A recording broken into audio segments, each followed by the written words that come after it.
Mabuhay, Kamustika, welcome. How are you? This is Bob from Love Beyond the Sea. Arranged marriage is not all bad, but here are some cons to it. If you are struggling to find a wife, how do you feel about an arranged marriage? Would it matter to you who helped you select that woman? If you trusted someone to arrange your marriage, would you do it? How important would it be for you to know what she looked like? Do you know someone that you could trust well enough to make a good selection for you? Please subscribe to Love Beyond the Sea. This is a channel rated 4M for mature marriage-minded men. Get notifications for future videos, and comments are always welcome. And this will be a second part of a two-part series. The first one was on the pros. Today we're going to cover the cons. I want to let you know that podcasts are available to listen to on Casting Beyond the Sea that you can subscribe to on Podbean, and my website is called lvbts.com. Now, after working on this topic, some things I said will force this video to go into the playlist called Controversial Collection. You'll see what I mean. I don't think I'll ever be Mr. Popular because I only care about telling the world what they need to know, not what they want to hear.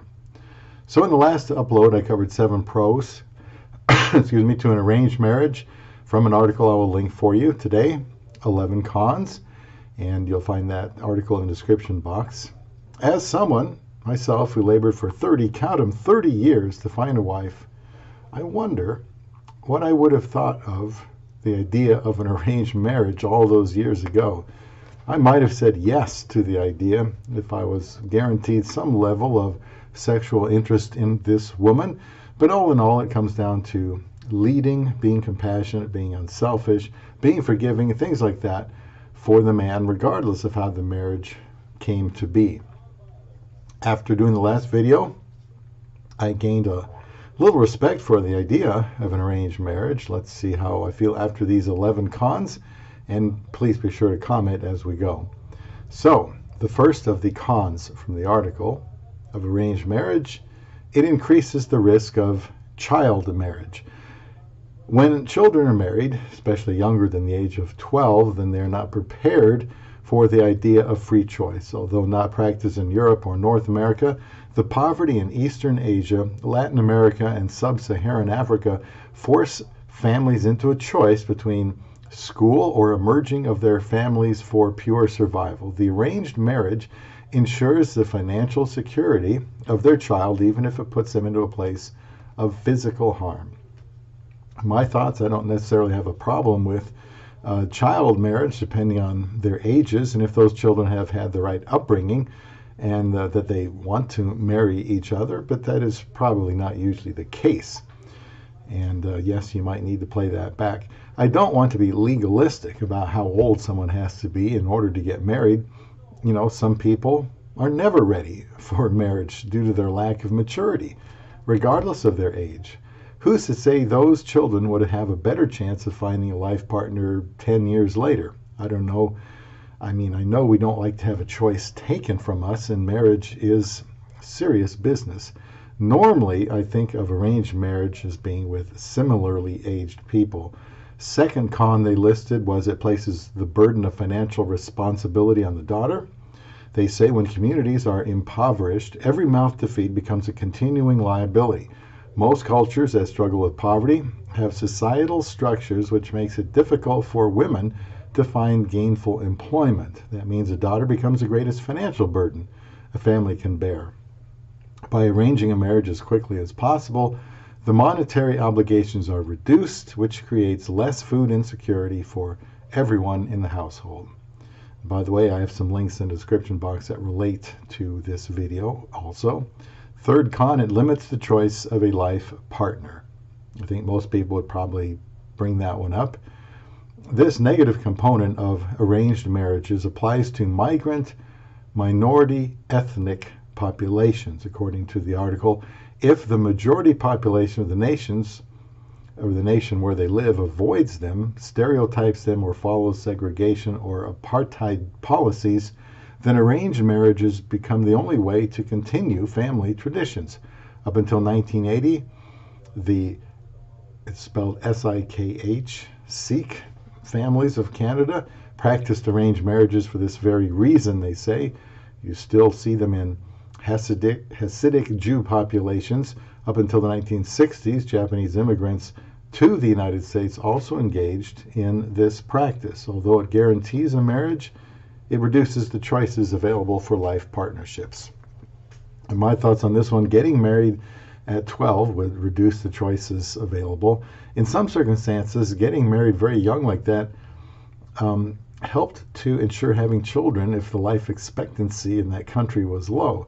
I like the part about it reducing the choices available for life partnerships. Having a choice in who to marry is a great thing.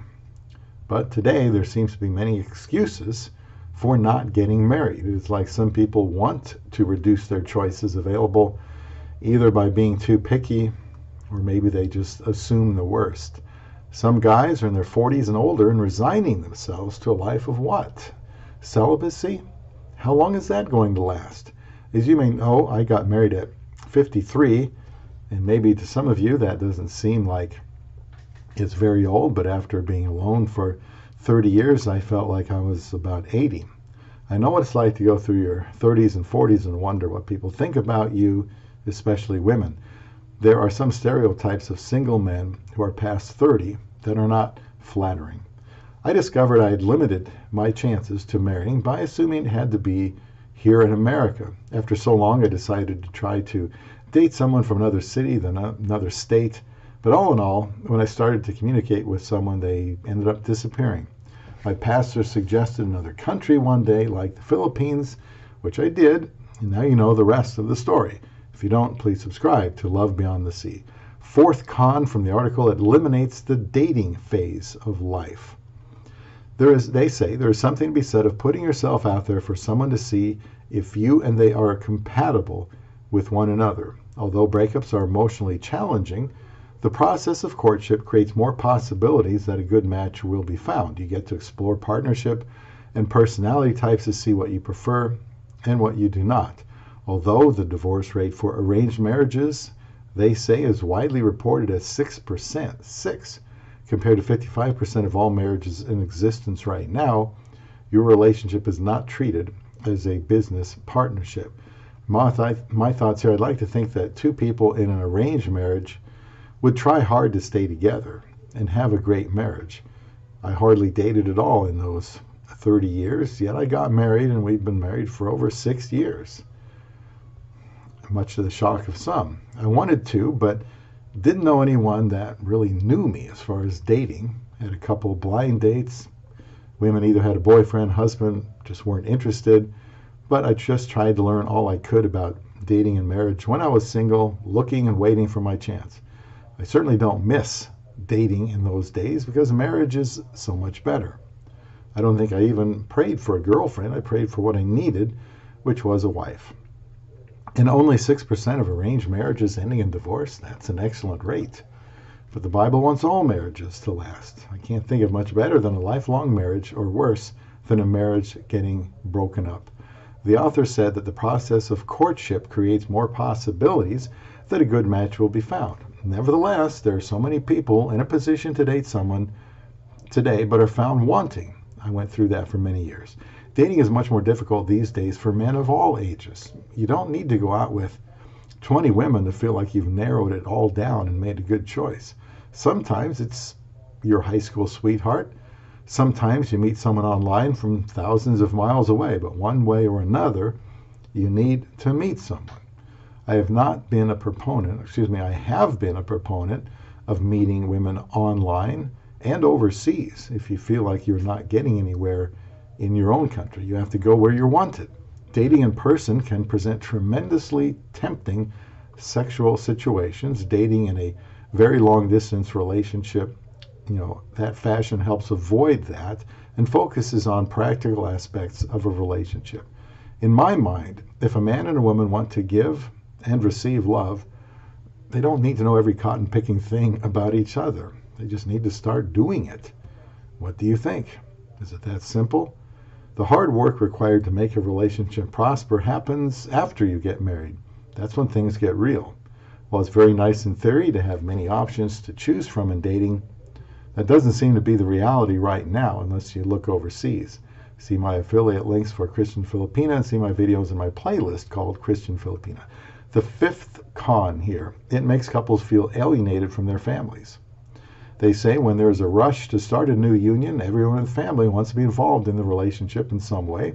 For the couple getting married, it can feel like your wedding really isn't yours at all.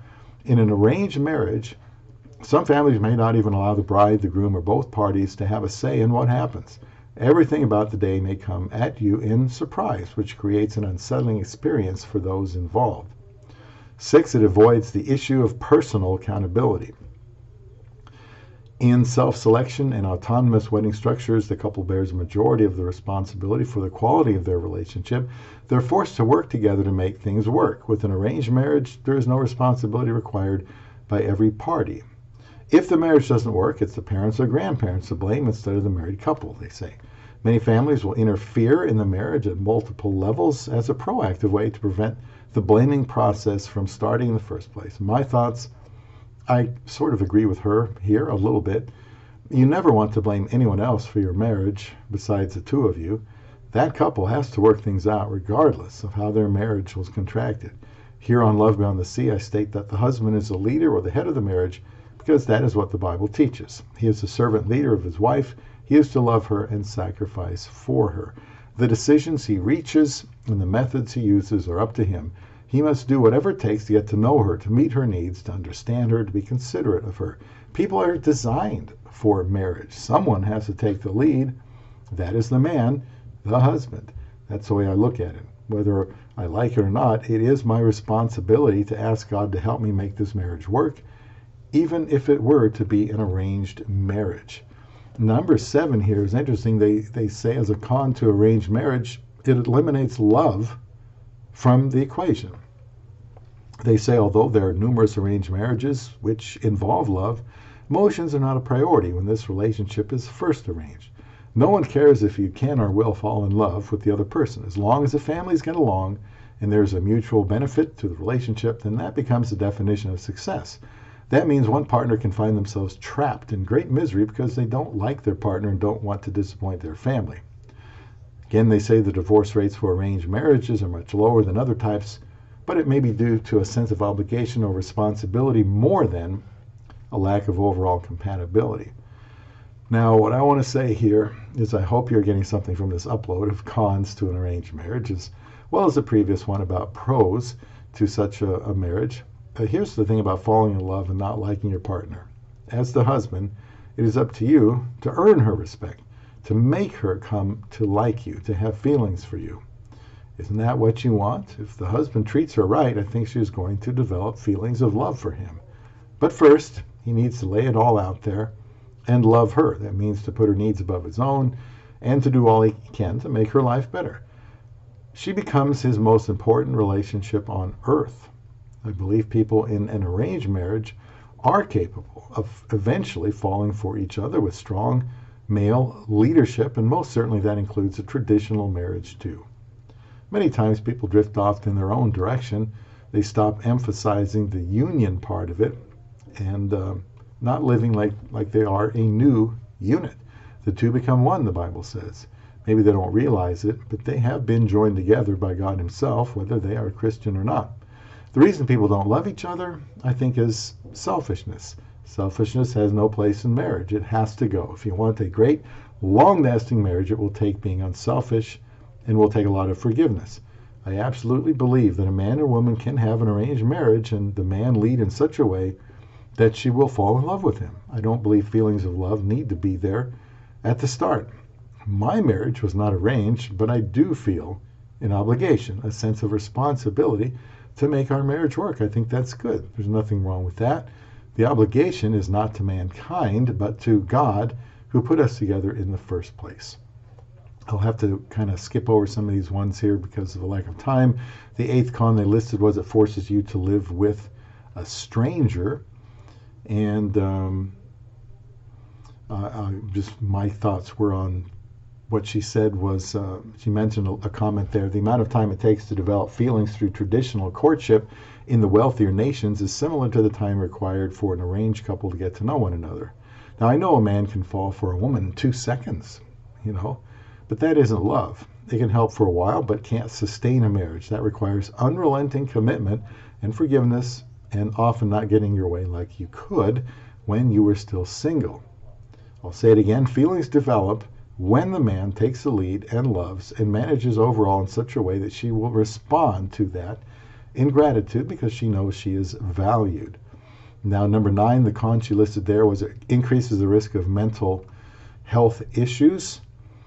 And you'll have to read that for yourself in the article. I think being single and alone when it's not really the right way for you to live can certainly be troubling mentally and emotionally too. Number 10, she says it allows men to have more control than women typically. And I will say here there is a vast difference between a man being in control and being the leader. The leader of a marriage, which is the man, won't always be popular with his wife in some things. Someone has to lead. Biblically, that is the man. They're not to control, they are to lead. They set the standard for loving behavior. They keep the marriage on the right path and take responsibility for wisely considering everything to make the best decisions for their marriage. Bad husbands try to exert control in marriage, sometimes out of a fear of conflict and not knowing what to do. I want to say the good husband in an arranged marriage isn't going to run roughshod over his wife and family. The last con they mentioned was it takes time to establish trust.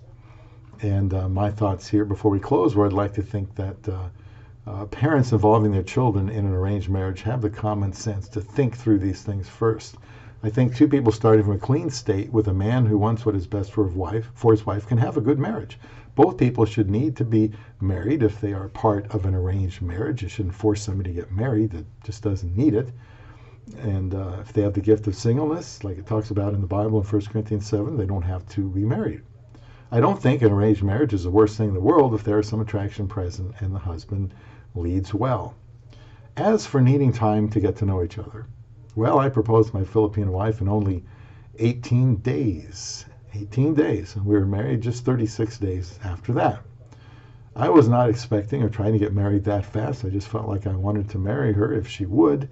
I have many videos about being married to a Filipina, and have often talked about what you really know, what you really need to know before getting married, how you don't have to take 5 years to get to know someone, you don't have to know everything, how you can start sooner than later being married. I think what you know about marriage is more important than what you know about the person you marry. Look for some of those links in the description box. So check it all out and subscribe. I have many videos right here on Love Beyond the Sea.